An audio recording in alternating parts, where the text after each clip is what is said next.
આઠમા ભવનો વૃત્તાંત આપણે વિચારીએ.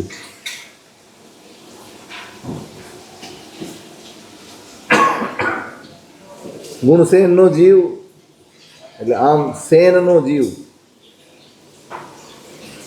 રાજાના ઘરે અયોધ્યા નગરીમાં ગુણચંદ્ર નામે ઉત્પન્ન થયો છે. અને વિષેણનો જીવ એ વેતાઢ્ય પર્વત ઉપર વિદ્યાધરને ત્યાં વાન મંતર એવા નામે પેદા થયો.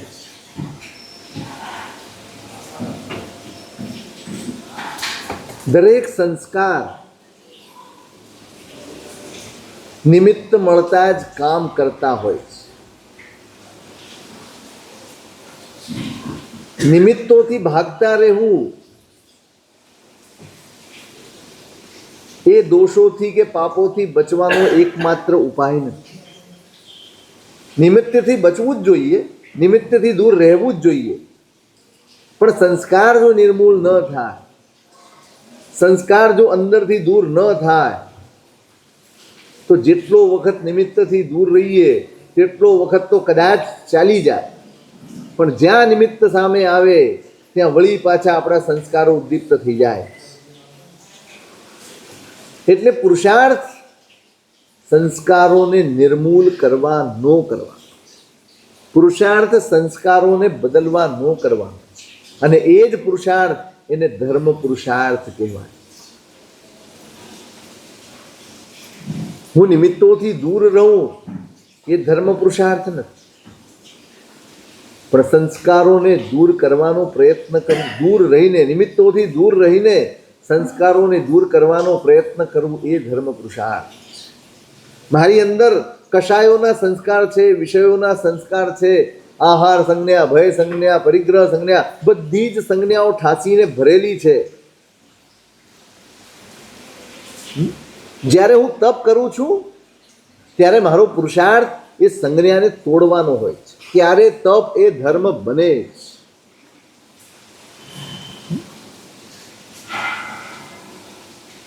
હું સામાયિકની આરાધના કરું છું ત્યારે આ કશાયોનો જે આવેગ છે, આવેશ છે,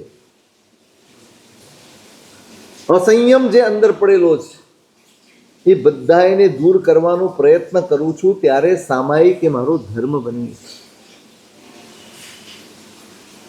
હું દાન કરું છું ત્યારે મારા પરિગ્રહને તોડવા માટેનો પ્રયત્ન અને પુરુષાર્થ છે એવી બુદ્ધિથી જ્યારે દાન કરું છું ત્યારે દાન એ મારો ધર્મ બને. સગળોય પ્રયત્ન અંદર પડેલા સંસ્કારોને નિર્મૂલ કરવા માટેનો હોવો જોઈએ.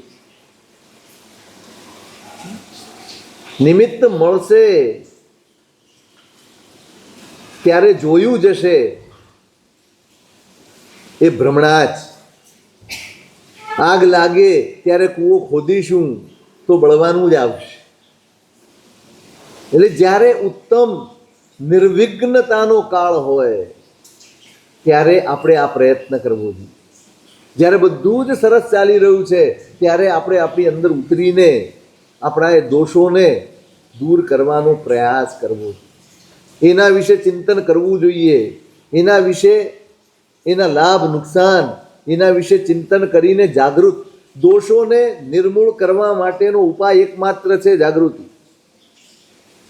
તમે જેટલા અંશે જાગૃત છો એટલા અંશે દોષોની પજવણી ઓછી, જેટલા અંશે પ્રમાદમાં છીએ એટલા અંશે દોષોની પજવણી ચાલે. કેવી રીતે દૂર કરવા સંસ્કારોને? બસ જ્યારે જ્યારે ઉદયમાં આવશે, કોઈ પણ એવો સંસ્કાર નથી જે ઉદયમાં ન આવતો. દરેક પ્રકારનો, જેને આપણે ખરાબ કહીએ, બોલી ન શકાય એવો કહીએ, એવા સંસ્કાર ઉદયમાં આવે, દરેકને આવે. એનાથી હતાશ નથી થવાનું, નિરાશ નથી થવાનું. મેં પહેલાં પણ કહ્યું, ફરી વાર કહ્યું, એવી કોઈ પણ બાબત જે ચિત્તમાં ઉઠે છે, સૌથી પહેલું કામ કરો એને સાથ આપવાનો બંધ કરો.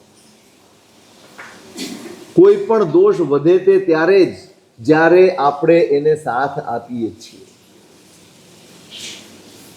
આપણે જ્યારે એને પંપાળીએ છીએ ત્યારે એ દોષને મોટો કરી દઈએ છીએ. આવ્યો છે એની ઉપેક્ષા કરતા શીખો. તમને નહીં ગમતો માણસ ઊભો હશે, તમારી સાથે વાત કરતો હશે અને તમારી અંદર જે અકળામણ થતી હશે ને એ સમજી જશે થોડી વારમાં, ચાલ્યો જશે, આને નથી ગમતું. તમે કોઈકની સાથે વાત કરતા હો, એ કદાચ વ્યગ્ર હોય, વ્યાકુળ હોય અને તમારી વાત ધ્યાનથી ન સાંભળતું હોય, તમને ખ્યાલ આવે કે ના આવે? પછી શું કરો તમે? જવા દો, તમે રવાના થઈ જાઓ. બસ એવું જ આપણા સંસ્કારોનું સેમ પ્રોસેસ. તમે એ વિચાર સાથે જોડાઓ નહીં તો એને વિદાય થઈ જવું પડે.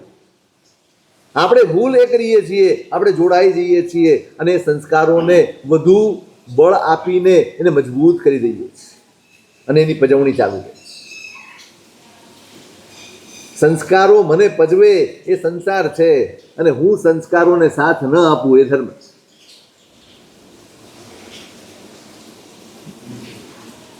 સંસ્કારો મને પજવે એ સંસાર છે અને સંસ્કારોને હું પજવી દઉં એ ધર્મ.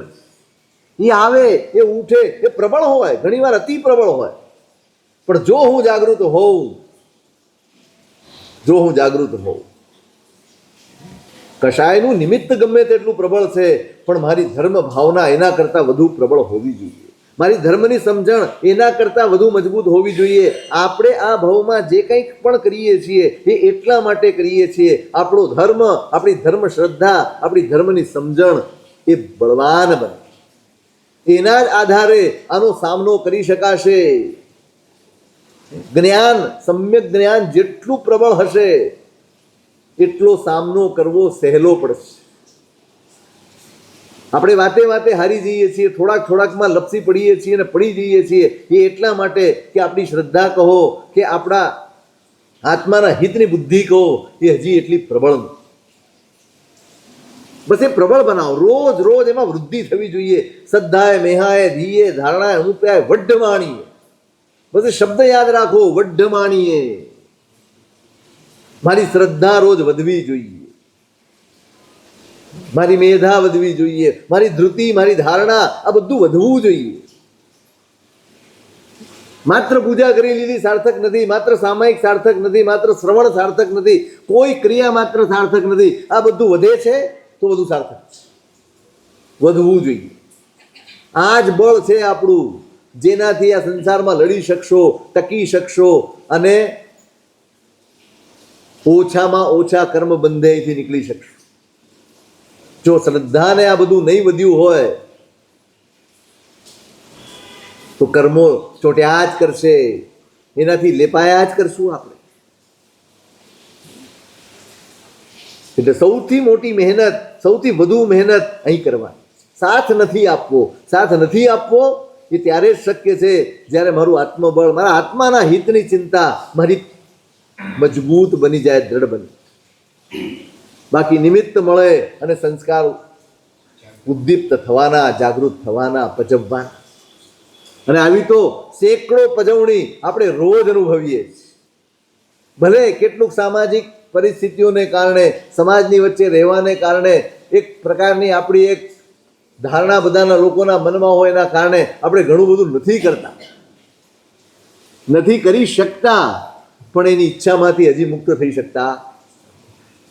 સમાજ એ પણ બહુ મોટો લાભ છે.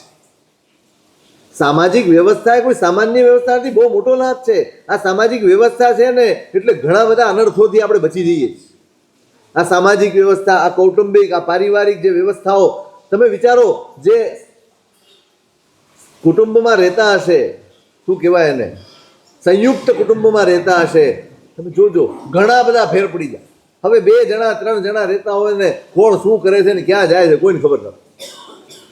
15 જણા જે ઘરમાં રહેતા હોય ને દરેક ઉપર દરેકની નજર હોય એટલે આમને આમ ખોટું કરતો અટકી જાય.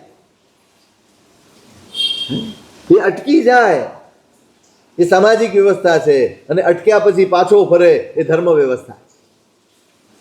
ધર્મ એટલા માટે ઉમેરવાનું છે, અટકવાનું કામ કે અટકાવવાનું કામ સમાજ કરશે, કુટુંબ કરશે, પરિવાર કરશે, પણ એને પાછા વાળવાનું કામ, એ ક્યાંક ભૂલમાં ભટકી ન જાય એ કામ ધર્મ કરે. બંનેની જરૂર છે. ત્યાં લાજે શરમે અટકે છે અને અહીંયા સાચી સમજણ મેળવીને પાછો ફરે છે.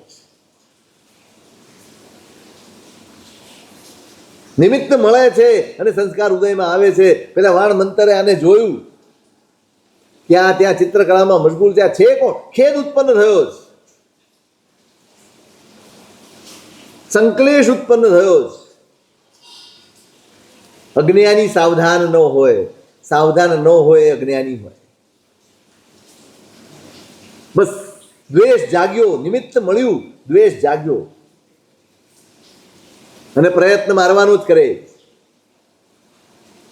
પણ સત્વ એની રક્ષા કરનાર છે, એનું પુણ્ય એનું રક્ષા કરનાર છે. બહુ જ નિર્મળ પુણ્યનો સ્વામી છે ગુણચંદ્ર. અત્યંત નિર્મળ, નહીં માગેલા પણ ધર્મે આપેલા પુણ્યનો માલિક છે. માગ્યા વગર મેળવેલા પુણ્યનો સ્વામી છે અને એની રક્ષા કરે છે. પેલો તો ચાલ્યો જાય છે ઉદ્યાનમાં, એ છે અને એની ઉપર વૃક્ષ ફેંક્યું છે પણ એને વાગ્યું. પછી તો બીજો પેલો ઉદ્યાનનો વેંતર આવે છે, એની શક્તિ સામે પેલો નબળો છે એટલે ચાલ્યો જાય. કુમાર પણ પાછો નગરમાં ચાલ્યા જાય. ઉત્તરા પથમાં શંખપુર નગર છે. શંખાયણ નામનો રાજા છે અને કાંતિમતી એમના પટરાણી છે. એમની દીકરી છે રત્નવતી. કલાઓમાં કુશળ છે, અત્યંત રૂપવાન છે, ખૂબ ડાહી દીકરી. દરેક માતા પિતાને હોય એવી ચિંતા એ રાજા રાણીને પણ છે કે આને યોગ્ય વ્યક્તિ ક્યાંય મળશે ખરો. દીકરીને એટલી બધી સરસ કેળવી છે, એટલા ઉત્તમ સંસ્કારો આપ્યા છે, એવું ઉત્તમ શિક્ષણ આપ્યું છે કે મનમાં પ્રશ્ન થાય કે આને અનુરૂપ વ્યક્તિ મળશે કે. દરેક સમયમાં સમસ્યા છે. આજે તો જો કે બહુ વિચિત્ર સમસ્યાઓ છે. અંદરથી ખેદ જાગે ને એવી સમસ્યા છે. હમણાં જ મહેમાન આવ્યા હતા, એ વાત કરતા સાહેબ, એટલી બધી વિચિત્ર પરિસ્થિતિ છે.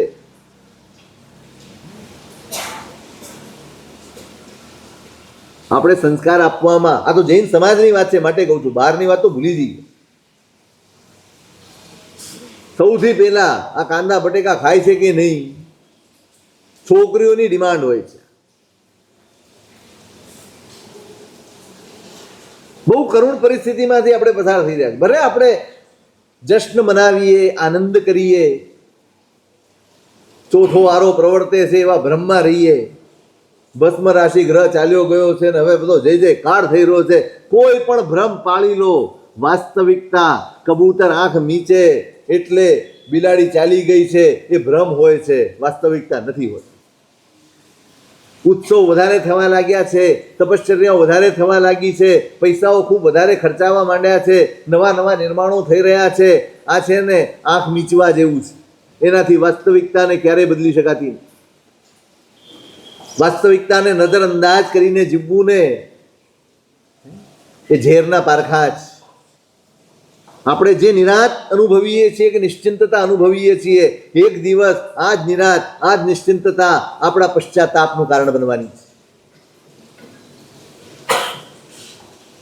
સંસ્કાર સિંચન પ્રત્યે જાણે ઉપેક્ષા થઈ રહી હોય ને એવું લાગે. આટલી બધી શિબિરો થઈ રહી છે, ક્યાં ખૂટે છે, ક્યાં ખામી રહી જાય છે,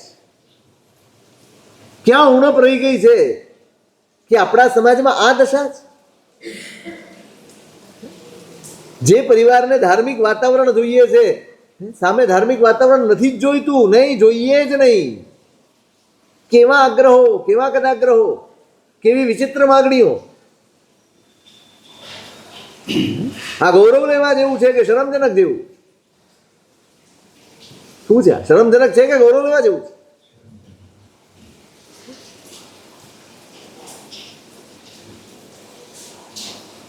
એકલા સુખમાં થયેલો ઉછેર આ દશાએ પહોંચાડે છે.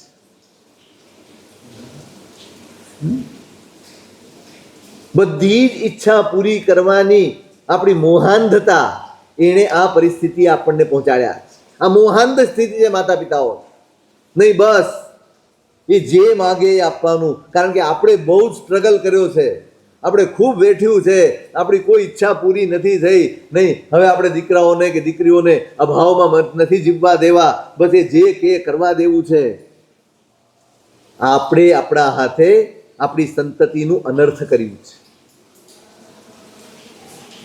હજી નહીં ચેતીએ ને તો આવતીકાલ બહુ જ ભૂંડી હશે, બહુ જ ખતરનાક હશે આવતીકાલ. કોઈ ભલે એને સેંકડો દીક્ષાઓ થાય, એ કોઈ આ વાસ્તવિકતાને દબાવી નહીં શકે, નહીં દબાવી શકે. ફાંફા પડી જશે એક દિવસ.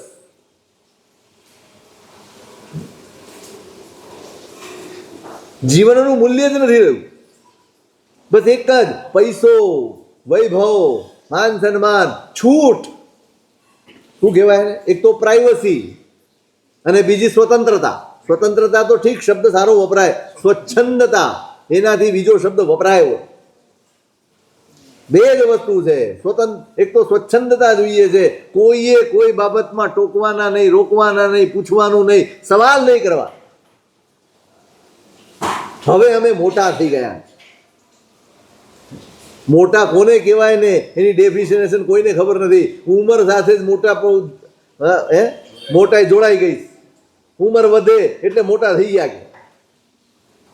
મોટા થવું એ જવાબદારી સાથે જોડાયેલું છે, નિંભરતા સાથે નહીં, સ્વચ્છંદતા સાથે નહીં, ઉંમર સાથે નહીં. હવે કાયદા એવા 18 વર્ષ પછી તમે કાંઈ કરો તો તમને પોલીસ લઈ જાય, તમે અપરાધી ગણાવો. કેમ? 18 ની ઉંમર એ પુખ્ત, શું પુખ્ત કહેવાય? મેચ્યોર થઈ ગયો કહેવાય. મેચ્યોરિટી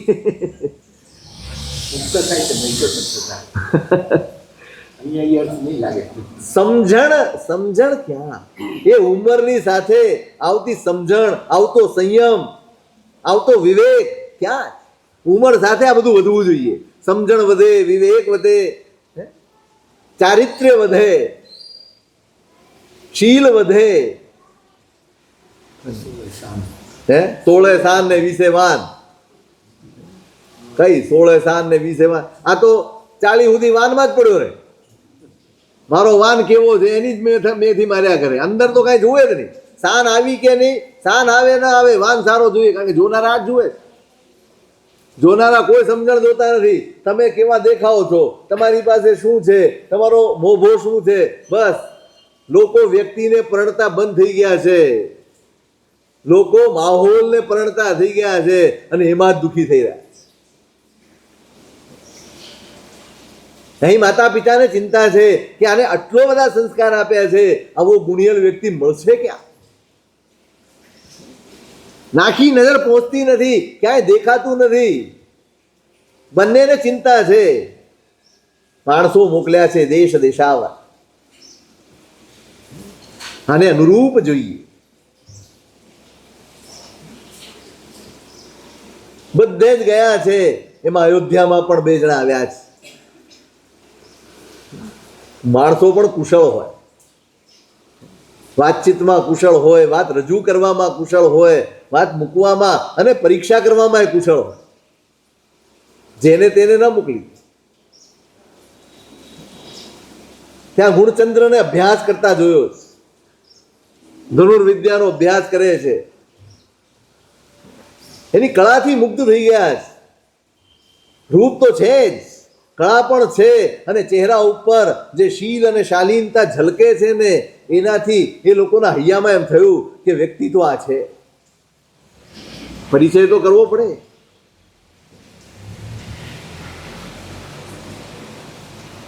એને મળવાનો ચિત્રકાર બનીને એની પાસે ગયા, એની સાથે સંબંધ વધાર્યો છે. આ પણ બુદ્ધિમાન છે. ગુણચંદ્ર તો છે જ. ધીમે ધીમે પ્રતીતિ થઈ ગઈ કે આપણી રાજકુમારી માટે આ જ વ્યક્તિ યોગ્ય છે. ખૂબ ગોષ્ઠી કરે છે, ગૂઢ પ્રશ્નો પૂછે, એના જવાબ 4 પ્રશ્નો હોય, એનો એક જ શબ્દમાં જવાબ આપવાનો. આપણે શ્રીપાળ મહિનાના ચરિત્રમાં વાંચીએ છીએ.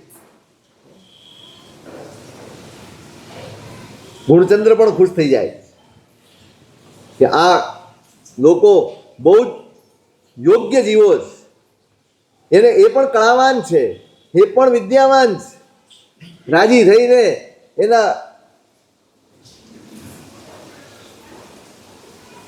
ભંડારીને આદેશ કરે છે, ભાઈ આમને લાખ સોના મોર આપ. પેલાના મનમાં એમ થાય જ્યારે જુઓ ત્યારે લાખ સોના મોર આપી તો એમ ભૂલી જાય. આ કુમારને કઈ ખબર છે કે લાખ સોના મોર થાય કેટલી? એટલે એને એમ થાય કે એને બતાડું કે લાખ સોના મોર કેટલી થાય, એટલે મંગાવીને એની સામે ઢગલો કરે. કુમાર કે પણ આ શું કરે ભાઈ? તો કે આપે કહ્યું ને આ લાખ સોના મોર.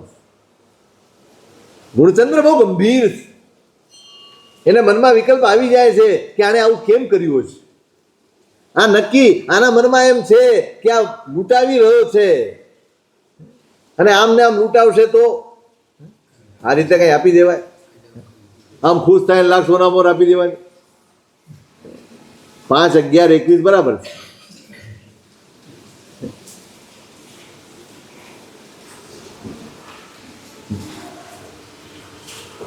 ગુણચંદ્ર વિચારે કે આ બિચારા જોજો, તમારી હેસિયત તમારા વિચારોથી પકડાય.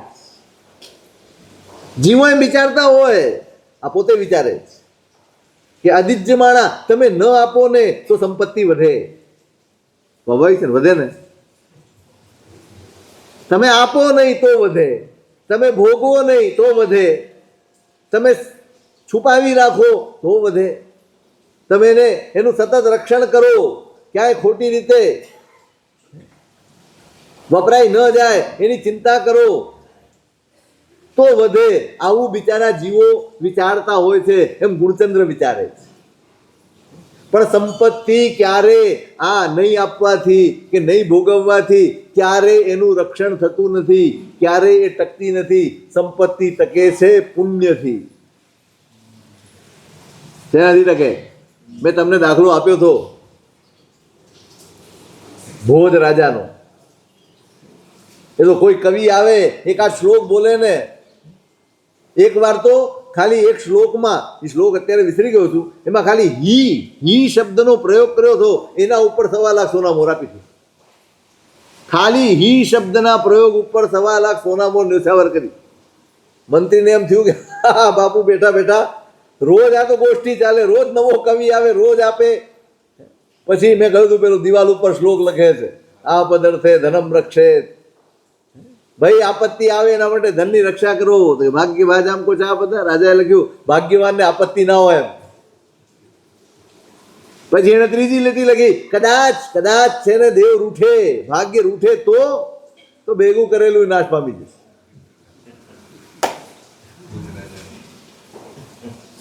આપણે એમ વિચારીએ કે ભાઈ બચાવીને રાખીએ, આવતીકાલે દીકરાના લગ્ન આવશે 5 વર્ષ પછી, ભેગું કરો. જેના ભાગ્યમાં જે હોય એ જ પ્રમાણે તમારું ચાલે. આ સંસાર નસીબથી જ ચાલે છે ભાઈ. હા, એનો અર્થ એ નથી કે મહેનત ન કરવી, પણ બસ આપવું નહીં, રક્ષણ કર્યા કરવું. આ કાલે જરૂર પડશે ને પરમ દિવસે જરૂર પડશે. આ જરૂર વાળા ઘણ્યા છે ને આમ ને આમ ભોગવ્યા વગરના ઉપડી ગયા, અને પાછળ વાળા જલસા કરે. બિલકુલ. જો આપણે ત્યાં છે ને બહુ સરસ વ્યવસ્થા છે. દાનાંતરાય, લાભાંતરાય બંનેના અંતરાય છે. મેળવવાનો અંતરાય હોય એમ આપવાનો અંતરાય હોય. મન જ ન થાય.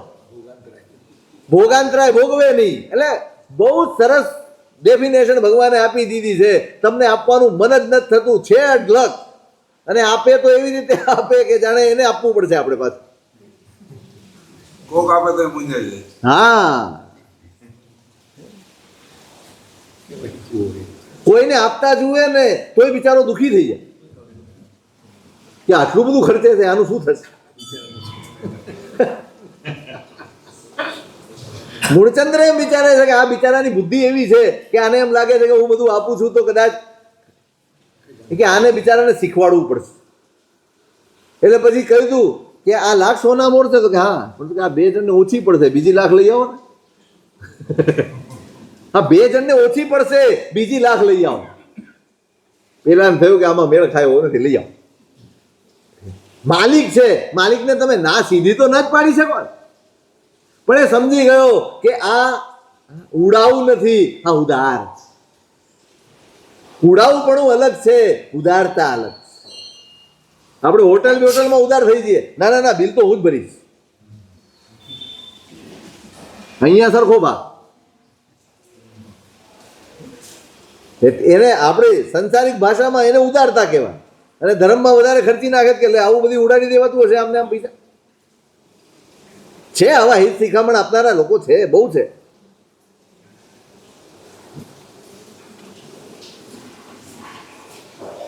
એને થઈ ગયું કે ના ના ના ના આ ભાઈ તો ઉદાર છે, આની ઉદારતાની તુલના થાય એવું. પેલા બંને જણા વિદાય થયા છે, પછી તો બંને રાજ્ય વચ્ચે ધીમે ધીમે સંદેશાના આપલે થઈ, બધું થયું, અને સમય જતા રત્નવતી સાથે ગુણચંદ્રના વિવાહ થયા. આનંદથી ત્યાં રહે છે.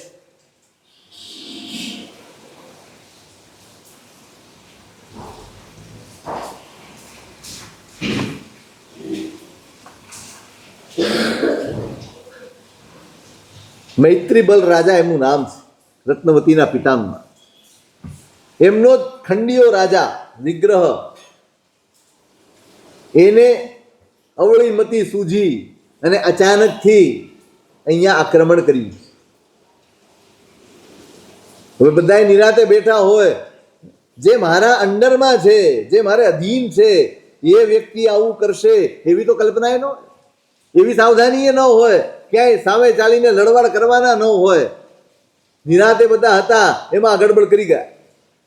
રાજાને ગુસ્સો આવ્યો. રાજાને એમ થયું કે હું જઈને એને સબક આપું. ત્યારે ગુણચંદ્ર કહે છે કે સાહેબ, નાના મચ્છર ઉપર સિંહે ત્રાટકવાની કઈ જરૂર ન હોય, હું જઈ આવી. પોતે ગયો જ યુદ્ધ માટે. પેલાને ખબર પડી કે કુમાર આવે છે અને મોટા સૈન્ય સાથે આવે છે, એટલે પોતાના કિલ્લાની અંદર બધું જ ભરાઈને બેસી ગયો. ગુણચંદ્ર ધીરજ વાળો જ શાંતિથી રાહ જુએ. એની સાથે આવેલા એમના મિત્રો એ બધાને એમ થયું કે આ બધું ક્યાં સુધી રાહ જોવાની. એટલે કુમારને પૂછ્યા વગર બીજા દરવાજે જઈને યુદ્ધ ચાલુ કર્યું. માંડ સમજાવીને પાછા લાવે કે શાંતિ છાના માના રો, એને થાકવા દો, એ થાકશે ત્યારે આપણે કરીશું બધું.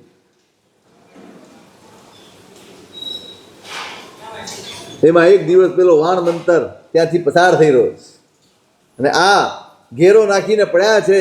રોજ યુદ્ધ તો થતું નથી, પણ આ અશ્વ ક્રીડા કરવા નીકળે છે. આને જોયો અને વળી એમ થયું કે આને લાગે છે કે યુદ્ધ કરવા આવ્યો છે, ચાલો હું પેલાને સહાય કરું. એના રાજમહેલમાં જઈને એને તૈયાર કરે છે કે હું તમારી સહાય કરવા માટે આવ્યો છું. તમે છો કોણ? કાંઈ નહીં, આપણે બે દુશ્મનનો દુશ્મન તે સહેજે મિત્ર થઈ જાય. કે જેમ તમારો આ દુશ્મન છે એમ મારો દુશ્મન છે, હું તમને સહાય કરવા માંગુ. તો કે તમે ત્યાં પહોંચાડી શકો એમ છો? તો હો, હું તેની છાવણી સુધી પહોંચાડી દઈશ, તારે એને પતાવી દેવા. અંગૂઠે કમાન ફેરવાની વાત. પોતાનો રોષ છે આના માધ્યમથી પૂરો કરવાનો. છેવટે એ રાજા છે કે આ રીતે મારીશ તો કલંકિત થઈ જઈશ. ઊંઘતા ને ન મારા, હું જગાડીને મારીશ. પોતાના 4-5 સૈનિકોને લઈને આની સાથે છાવણીમાં, વિદ્યાધર છે પેલો, મૂકી દીધો. પેલાને જગાડ્યો જ. જગાડીને કહે છે સાવધાન થઈ જાવ, તારો સમય આવી ગયો. રાજકુમાર યુદ્ધ કળા શીખેલો જ, અને પેલો પ્રહાર કરવા જાય ત્યાં બચાવ કરી લે છે પોતાનો, અને પેલાને જ પકડીને પછાડી દે છે. હાહાકાર અવાજ થયો એટલે બધા સૈનિકો આવી ગયા. ગુણચંદ્રે કીધું ભાઈ કોઈ શસ્ત્ર ઉપાડતા નહીં, હું કાપી. એટલે બીજા બધા સાથે આવ્યા હતા, એને તો પેલા સૈનિકોએ પકડ્યા, અને વિગ્રહને ગુણચંદ્રે પગ નીચે દબાવી દીધો. પેલો પાછો ભાગી.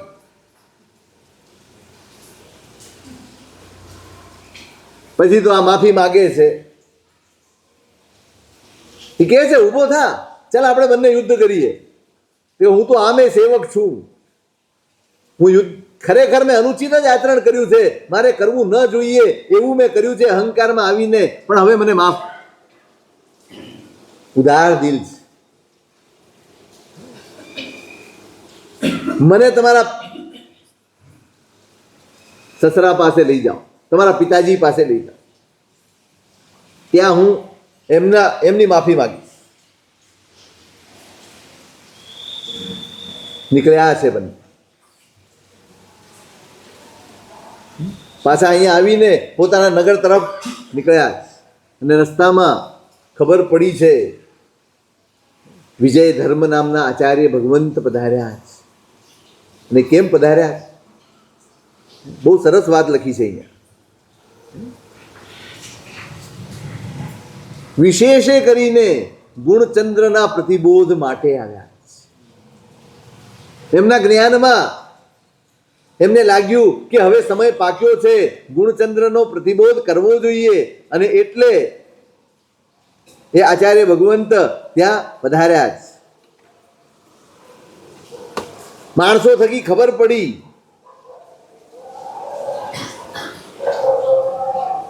અને પોતે વંદન કરવા માટે જાય છે. ગુરુ ભગવંતને જોયા અને હૃદયમાં સાચું પુણ્ય આ જ, બસ અંદરથી ક્યારેય પરિચય નથી, પણ જે જન્મો સુધી જે સેવ્યું છે, ઉત્તમ નિમિત્ત મળતા એ બધા જ સંસ્કારો વળી પાછા જાગૃત થયા. ક્યારેય સાધુ જોયા નથી, ક્યારેય પરિચયમાં આવ્યો નથી, પણ જ્યાં નજર પડી, જ્યાં સંપર્ક થયો, જેમ પેલા વાણ મંતરને આને જોઈને દ્વેષ જાગ્યો, એમ સાધુ જોઈને આને પ્રીતિ જાગી. આ જ પુણ્ય છે જે સાચું પુણ્ય કહેવાય. જો સવ્વ સંગ ચાઈ, જો પર પીડા નિયત વાવારો, જો પર હિય કરણ રહી, જો સંસાર આવું નિવ્યન્નો. સવ્વ સંગ ચાઈ, કોઈ ઉપાધિ નથી, કોઈ સંગ નથી, કોઈ એમનું પોતાનું નથી, અને કોઈ એમનું પરાયું પણ નથી. કેવું અદભુત જીવન છે આ! બસ અંદરથી અહોભાવ પ્રગટ થઈ ગયો. પરપીડા નિયત વાવારો, કેવું અદભુત જીવન છે! કોઈને પણ પીડા પહોંચાડ્યા વગર આખું જીવન પસાર કરી શકાય એવું આ જીવન, એવી આ ચર્યા છે. કોઈ પણ સૂક્ષ્મમાં સૂક્ષ્મ જીવોની પણ વિરાધના ટાળીને જીવી શકાય, કેવું અદભુત આ જીવન છે! કોઈને પીડા નથી પહોંચાડવી પડતી, પોતાના માટે થઈને કોઈને દુઃખ નથી પહોંચાડવું પડતું. પોતાની તરફ જુએ છે. અહીંયા ડગલે ને પગલે હિંસા, અહીંયા ડગલે ને પગલે દોષો, અહીંયા ડગલે ને પગલે પાપો, અહીંયા ડગલે ને પગલે 6 કાયની વિરાધના 24 કલાક નિરંતર કરવી પડે તો જ આપણું જીવન ચાલે. ચાલે હિંસા વગર આપણું જીવન? એક પળ પણ ચાલી જાય.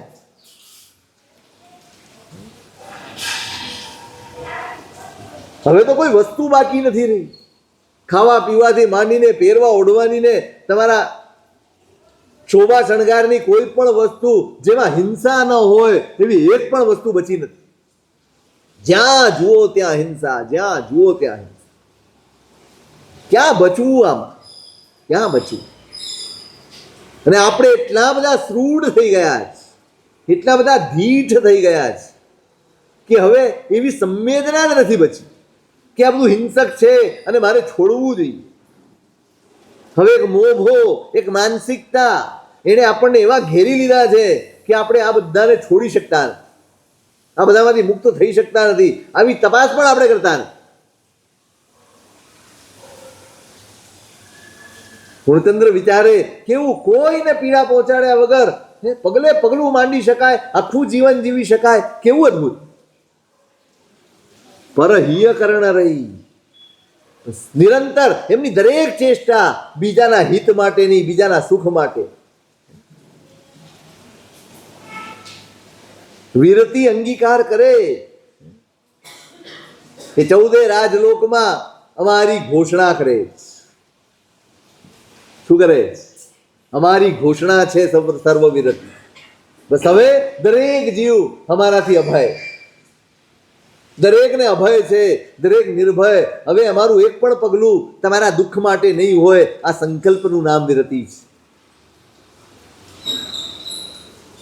પરપીડે સૂક્ષ્માપી વર્ધનીયા પ્રયત્નતઃ. હરિભદ્ર સુરી મહારાજે યોગ દ્રષ્ટિમાં લખ્યું છે, સૂક્ષ્મમાં સૂક્ષ્મ બીજાની પીડાનો પરિહાર કરવો, છોડવાનો પ્રયત્ન કરવો. કોઈને પણ, નાનામાં નાનો જીવ હોય કે મોટામાં મોટો જીવ હોય, કોઈને પણ પીડા ન પહોંચે એવો વ્યવહાર ગોઠવવો, એવા વિચાર ગોઠવવા, એવું વર્તન ગોઠવવું. પરપીડે સૂક્ષ્માપી, સૂક્ષ્મ પણ પીડા બીજાને ન આપો. બસ ધર્મ આ જ છે, આ જ ધર્મ. કોઈને પીડા પહોંચાડ્યા વગર જીવવું, એનું નામ ધર્મ. એ જ મુક્તિનો માર્ગ છે. કોઈ પણ સ્વરૂપે, વિચારથી પણ નહીં, વ્યવહારથી પણ નહીં, વાતોથી પણ નહીં, કોઈ પણ સ્વરૂપે કોઈને પીડા ન થવી. અને એ સૌથી મોટું હિત છે. તમારાથી કોઈ અભય હોય, નિર્ભય હોય, આનાથી મોટું હિત એનું શું હોય? એટલે પરહિતમાં નિરત છે. અને સંસારાઓ નિવ્યન્નો, સંસારથી નિર્વેદ પામ્યા. સંસાર એટલે હિંસા, સંસાર એટલે ઝૂઠ, સંસાર એટલે ચોરી, સંસાર એટલે અનાચાર, સંસાર એટલે પરિગ્રહ, સંસાર એટલે કશાયો, સંસાર એટલે વિષય. આ બધા જ આત્માનું અહિત કરનારા ભાવોથી ઉપર ઉઠી ગયેલા મહાપુરુષ છે. કૃતપુણ્ય છે. કેવા અદ્ભુત છે! આમ જોઈને અહોભાવની ભરતી જાગી.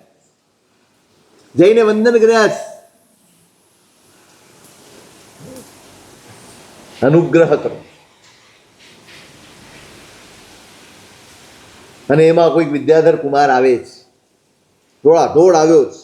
ભગવંતને કહે છે કે સાહેબ, કનકપુરના રાજા દ્રઢ પ્રહારી, ત્યાં આપે આપનું જીવન વૃત્તાંત કહ્યું, અને એનો આનંદ અને એનો આશ્ચર્ય હજી એ લોકોના મનમાં અકબંધ જળવાયો છે. હજી એ લોકો વાગોળે છે વાતને. અને મેં જાણ્યું એટલે દોડતો આપની પાછળ આવ્યો છું કે મારે આપના મુખે સાંભળવું છે.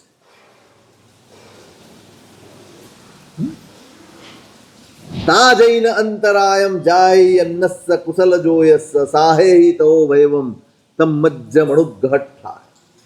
વિવેક જુઓ. બસ શીખવાનું આ જ. વિનંતી કરે છે, પણ કયા શબ્દોમાં? કે ભગવંત આપના કોઈ ચારિત્ર ધર્મના યોગમાં, કોઈ ઉત્તમ યોગમાં અંતરાય ન પડતો હોય તો આપ કૃપા કરીને અમને સંભળાવો. આપ કોઈ કામમાં વ્યસ્ત હો, વ્યગ્ર હો, અને એની અંદર જો આપને અંતરાય પડતો હોય તો આગ્રહ નથી, પણ ભાવના છે. જો આપને કોઈ અંતરાય ન હોય, આપના કોઈ યોગો સીધાતા ન હોય, તો આપ કૃપા કરીને અમને સમજાવો. આ વિવેક. આપણે તો ગયા ટાઈમ કાઢીને, પણ જવાબ આપે તો ને, જવાબ જ નથી. તમે ટાઈમ કાઢીને ગયા, ટાઈમ પૂછીને ગયા હતા.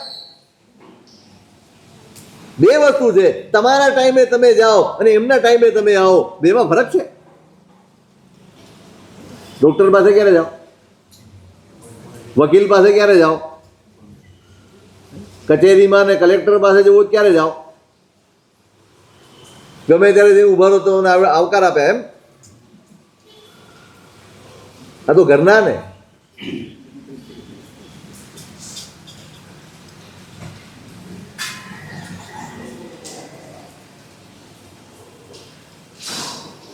કેટલી સરસ વાત છે.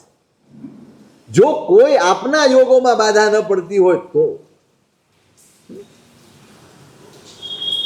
ત્યારે ગુણચંદ્ર પણ કહે છે કે ભગવંત મારી પણ જિજ્ઞાસા છે, પણ જો આપ ફરમાવો તો અમે આપનો અનુગ્રહ થશે, આપની કૃપા થશે. અને ગુરુ ભગવંત એમનું આખું વૃત્તાંત કહે, એમના જીવન સંબંધ.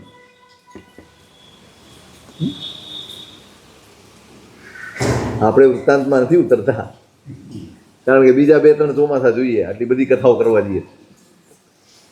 અદભુત કથાઓ. મૂળ વસ્તુ એટલી જ હોય છે. મહાપુરુષો કોઈ પણ દ્રષ્ટાંત આપે એની પાછળનો આશય એક જ હોય, સંસારની વાસ્તવિકતા સમજાવવા. જે ભ્રમ છે, જે મોહ છે, જે સુખ બુદ્ધિ છે, એને તોડવા માટે ગુરુ ભગવંતો આ રીતે ઉદાહરણ આપતા હોય. પોતાનું ચરિત્ર પણ એટલા માટે કહે છે કે અમે ભૂલ કરી, અમે ચૂક્યા અને એના આવા વિપાક અમે ભોગવ્યા છે. પ્રભુનું ચરિત્ર એટલા માટે આપણે શ્રવણ કરીએ છીએ. પરમાત્માના 27 ભાવો આપણે સાંભળીએ છીએ ને એટલા માટે સાંભળવા. ખાલી અહોભાવ નથી કરવાનો, જાગૃતિ લાવવાની જ. પ્રભુએ પોતાના દાખલાથી કીધું છે કે ભાઈ તીર્થંકર થનારો જીવ પણ જો ગફલતમાં રહે, ભૂલ કરે કે થાપ ખાય તો એને પણ કર્મના પરિણામો એવા ને એવા ભોગવવા પડે. કોઈ ન છૂટે. કર્મ સત્તાને ત્યાં કોઈ પાર્શિયાલિટી નથી, કોઈ પક્ષપાત નથી, કોઈ ભેદભાવ નથી. આ કોનો જીવ છે એ નથી જોવાનું, ત્યાં માત્ર એક જ જોવાય છે, શું કર્યું છે, કોણે કર્યું છે, શું કર્યું છે.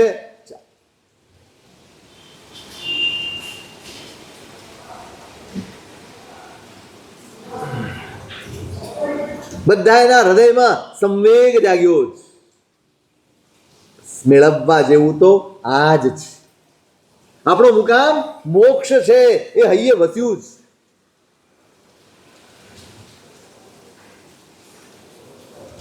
ગુરુ ભગવંતને વંદન કર્યા અને ગુણચંદ્ર કહે છે અણુગહ્યા અમ્મે ભગવયા નિયઉત્ત કહણેનમ. આપે આપની કથા કરી એનાથી બહુ જ મોટો ઉપકાર કર્યો છે ભગવંત. આપની કથા દ્વારા મેં યથાર્થ ધર્મને ઓળખ્યો જ. મારા મિથ્યા વિકલ્પો હવે નષ્ટ થયા જ. ઈચ્છા તો આપના ચરણે બેસીને બસ આપની સેવા કરું ને એવો ભાવ જાગી ગયો છે. અહીંયા જ રહી જાઓ, આપના ચરણોની સેવા. પણ હજી એ સંયોગ નથી, હજી એ સમય નથી. અને એટલે આપને વિનંતી કરું છું કે મને શ્રાવકપણું આપો. ગુરુ ભગવંત વ્રત આપે છે અને કહે છે ભગવંત કુમાર વિયાણ્યુણ ભવો પડિબો સમયમ રાય ઉરાવ અહમ ગો. તમારા પ્રતિબોધનો સમય થઈ ગયો છે એમ જાણીને હું રાયપુરથી તમારા માટે અહીંયા આવ્યો છું.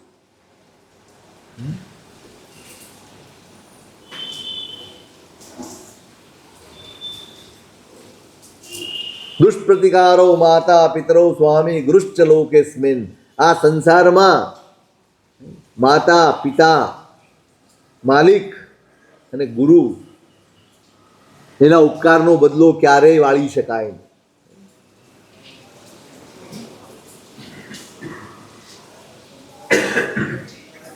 ઉપાધ્યાયજી મહારાજે સંકિતના 67 બોલની સજ્જાએ લખી છે, એની શરૂઆતમાં જ કહ્યું ગુરુ ભગવંતના ઉપકારનો પ્રત્યુપકાર ક્યારેય થઈ શકે નહીં. પચ્ચો વયાર અને ગુરુ તણો. પ્રત્યુપકાર ગુરુએ જે કર્યું હોય એના ઉપકારનો બદલો ભવ કોડા કોડે કરી કરતા કોટી ઉપાય. ગમે તેટલા ઉપાયો કરો, કરોડો ભવ સુધી, તો પણ એના ઉપકારનો બદલો વાળી શકાય. હૈયે વસાવજો. કોઈ ગુરુ ભગવંત કંઈક તમારા હિતની વાત કરે ને એને ઝીલજો, એને સ્વીકારજો, એને તમારું સૌભાગ્ય સમજજો. ભાઈ આટલું કરજો એટલું કહે ને, ત્યારે તમને એમ થવું જોઈએ કે આ ક્ષણ અમારા જીવનની ધન્ય ક્ષણ છે કે કોઈ ગુરુએ સામે ચાલીને મને એમ કીધું કે ભાઈ આટલું કરજો. તમે એ ઝીલી લેશો ને તમારા બધા જ પુણ્યના દ્વાર ખુલી જશે. એક ક્ષણ વધાવવાની હોય છે, એક ક્ષણ વધાવવાની. જો ચૂક્યા તો ગયા. પેદળ જા પોતાના ગામડેથી અહીંયા રોજી રોટી માટે માંડવગઢ માટે આવી રહ્યા. બરાબર માંડવના દરવાજે આવ્યા અને ત્યાં એક સાપ છે, ફેણ માંડીને બેઠો છે અને માથે દેવ ચકલી બેઠી છે. એને એમ થયું કે અપશુકન થઈ ગયા, ઊભો રહી ગયો. એ જ વખતે એક જ્યોતિષ ત્યાંથી નીકળે. પેલાએ જોયું કે આ નગરમાં આવે છે અને ખચકાય છે. એણે કીધું જા જા ઉપર, આના જેવા શુકન એકે નથી. તું ક્ષણ ચૂકી ગયો. જો એક ક્ષણમાં નીકળી ગયો હોત તો તું માંડવગઢનો રાજા થયો હોત, પણ હજી પહોંચી જા તું મંત્રી થઈ જઈશ. કેટલી પણ ચૂક્યા? રાજા થવાનું ભાગ્ય હતું. આ ક્ષણ એવી હોય છે, તમારા અંતરાયો દૂર કરી આપે, તમારી બાધાઓ દૂર કરી આપે, તમારા પુણ્યને ઉજાગર કરી આપે. વચન ઝીલાવું, સજ્જતા કેળવો. ગુરુ ભગવંત એમને નથી કહેતા, કઈ દરેકને નથી કહેતા. ઝીલજો, અહો ભાવથી ઝીલજો. તમને એની કલ્પના હોય કે સાવ સામાન્ય બાબત તમારા જીવનમાં કેટલું મોટું પરિવર્તન લાવી દે. ઉપકાર શ્રાવકપણું સ્વીકાર્યું છે. જાયા ભાવ સાવયા, ભાવ શ્રાવક બન્યા. ઉપાધ્યાયજી મહારાજે ન ભૂલતો તો 350 ગાથાના સ્તવનમાં બધા લક્ષણો આપ્યા. શ્રાવકના 21 ગુણો, ભાવ શ્રાવકના 7 ગુણો. આ બધું સમજવા વાંચવા જેવું અઢળક છે. જો તમે જોડાઓ તો અઢળક સંપત્તિ છે આપણી, આપણો વૈભવ છે. આ ઉપાધ્યાયજી મહારાજે ગુજરાતી ભાષામાં પીરસી દીધું છે. આપણે ભાવ શ્રાવક બન્યા, ગુરુ ભગવંતને વંદન કર્યા. અને ગુરુ ભગવંત પાછા, હવે હું પાછો જઉં છું, બધા રાહ જુએ છે, તમારા માટે આવ્યો છો, હવે વળી પાછા અયોધ્યામાં મળીશું. કહી દીધું, વળી પાછા અયોધ્યામાં મળીશું. નીકળ્યા છે. અને ત્યાં પેલા વિગ્રહ સાથે ઝઘડો થયેલો ને, યુદ્ધ. પેલા વાર મંતરને એમ થયું કે આ મર્યો તો નહીં, પણ આપણે છે ને પેલા પહોંચી જવું અને નગરમાં વાત ફેલાવી દઉં કે રાજકુમાર મરાઈ ગયા. હા બાબુ ત્યાં પહોંચ્યા અને રાજમહેલની બહાર દરવાનો ઊભા છે. એમને કહી દીધું કે વિગ્રહ સાથેના યુદ્ધમાં કુમાર મરાઈ ગયા છે અને ત્યાં ઉત્સવ મંડાયો છે કુમારને મારવાનો. આ હું જોઈને કોઈ બી ફફડી જાય. એ ફફડીને રાજા પાસે ગયા. મેં આવું થઈ ગયું છે.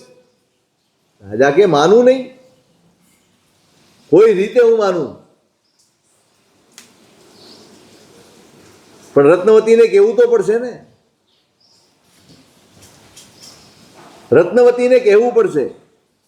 ત્યાં તો અંતપુરમાંથી આવ્યા બધા કે આવા સમાચાર મળ્યા છે. પેલા બધે ફેલાવી દીધું છે. રત્નવતી મૂર્છિત થઈ ગઈ. એને હોશમાં લાવે, આક્રંદ કરે છે. હવે મારે જીવવું. એના પિતા કહે છે કે દીકરી, મારો અંતરાત્મા કહે છે કે એને કાંઈ નથી થયું, કશું જ નથી થયું. અને એક વિદ્યા સંપન્ન મહાપુરુષે કહેલું છે કે તને દીકરો થવાનો છે, કહેલું છે ને. એવા મહાપુરુષોની વાણી ક્યારેય મિથ્યા હોતી નથી. એ સત્ય બનવાનું જ છે અને કુમાર આવશે. આપણે રાહ જોઈએ. પછી કહે છે કે પિતાજી તમે કહો છો તો હું ધાર્મિક ક્રિયાઓમાં જોડાઈ, શાંતિ કર્મ કરીશું, દાન આપીશ, દેવતાઓની પૂજા કરીશ. અને જ્યાં સુધી એના સમાચાર ન મળે ત્યાં સુધી મારે અન્ન જળનો ત્યાગ. ભલે ધર્મ કરવો એમાં કોઈ દોષ નથી, મરવું નહીં, નબળા વિચાર ન કરવા. પરિસ્થિતિ આવી જાય એટલે સીધું જ મરવાનો વિચાર કરવો, નબળા વિચાર કરવા નહીં. શાંતિથી રાહ જુઓ. એ ધર્મ કાર્યમાં લાગી ગઈ અને એમાં રસ્તા ઉપરથી વિહાર કરતા સાધ્વીજી ભગવંતોનું વૃંદ આવી ગયું. આ ધર્મ કાર્યમાં જોડાયેલી છે. પોતાના ઝરૂકામાંથી જોયા, સાધ્વીજી ભગવંતો આવ્યા. એમને જોઈને આહ્લાદ થયો છે. નીચે ગઈ, વંદન કર્યા, વિનંતી કરી છે કે ભગવંત મારા ઘરે પધારવાની કૃપા કરશો.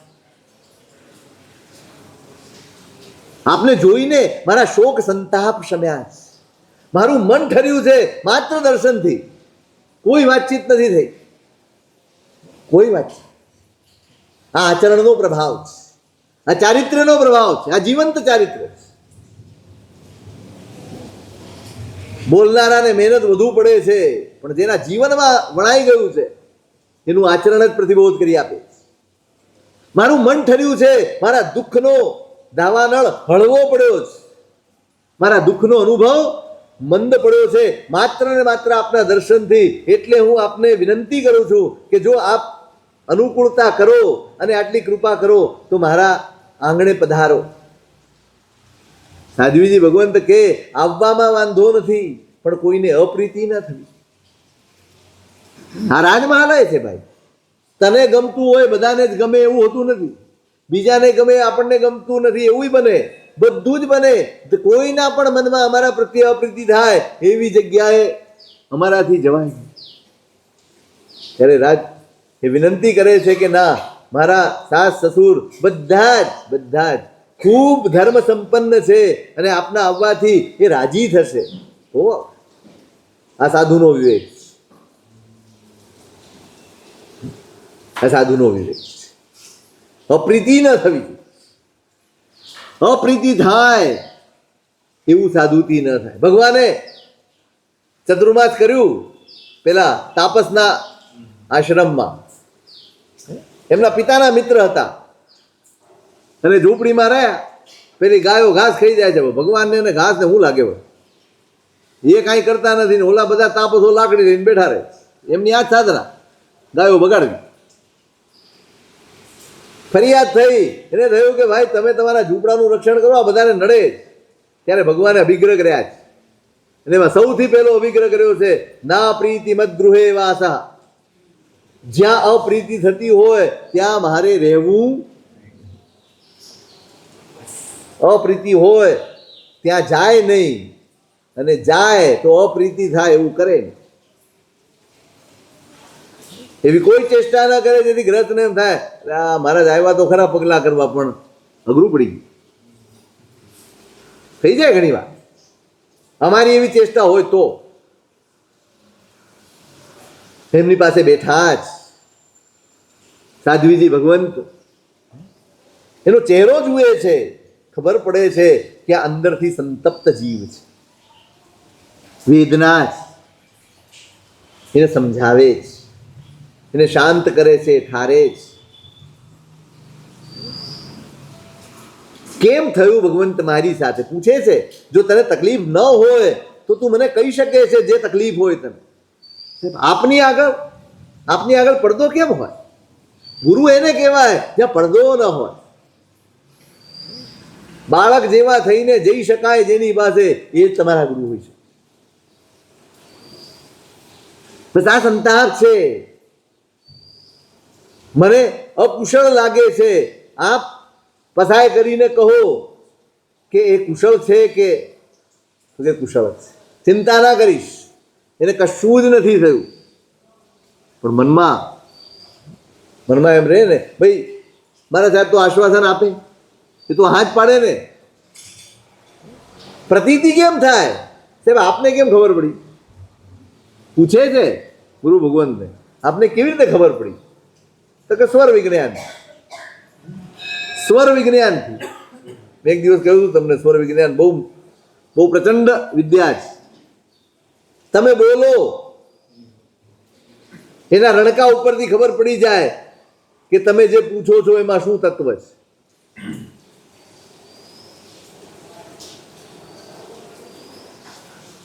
સાહેબ આપ ગુસ્સો ન કરો તો એક સવાલ પૂછો.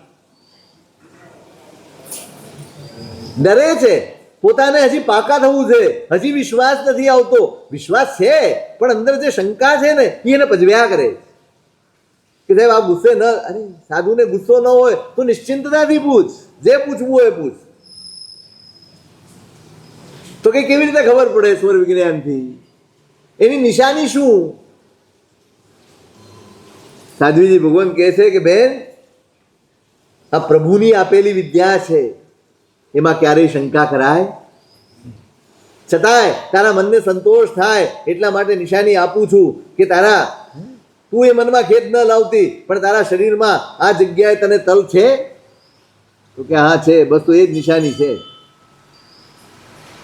તે પૂછ્યું એટલે મારે આવું કહેવું પડ્યું છે, બાકી મારો આચાર નથી, પણ તારા સંતોષ માટે, તારા સમાધાન માટે, તારું અર્થ ધ્યાન દૂર થાય એટલા માટે તને આટલું કહ્યું છે. એટલે તું એ મનમાં એમ ન કરતી કે સાધ્વીજીને ક્યાંથી ખબર પડી. પાછા દાદા પૂછે તો ખરા, પણ પાછા એમ કે મારા ક્યાંથી જાણ, પાછા ઊંધા રસ્તે ચડી જાય. કે ભગવંત આપ ગુરુ છો, મનમાં એવો વિકલ્પ પણ ના આવે, પણ મને આ થયું કેમ, મારી સાથે આવી ઘટના કેમ બની. સાધ્વીજી ભગવંત કહે છે કે ભાઈ એક નાનકડી ભૂલ જીવનમાં કેવા ઉત્પાત કરે છે, હું તને મારા દાખલાથી કહીશ. એનું શું સ્વરૂપ? તે અગ્રધિકાર વર્તમાન જોગ.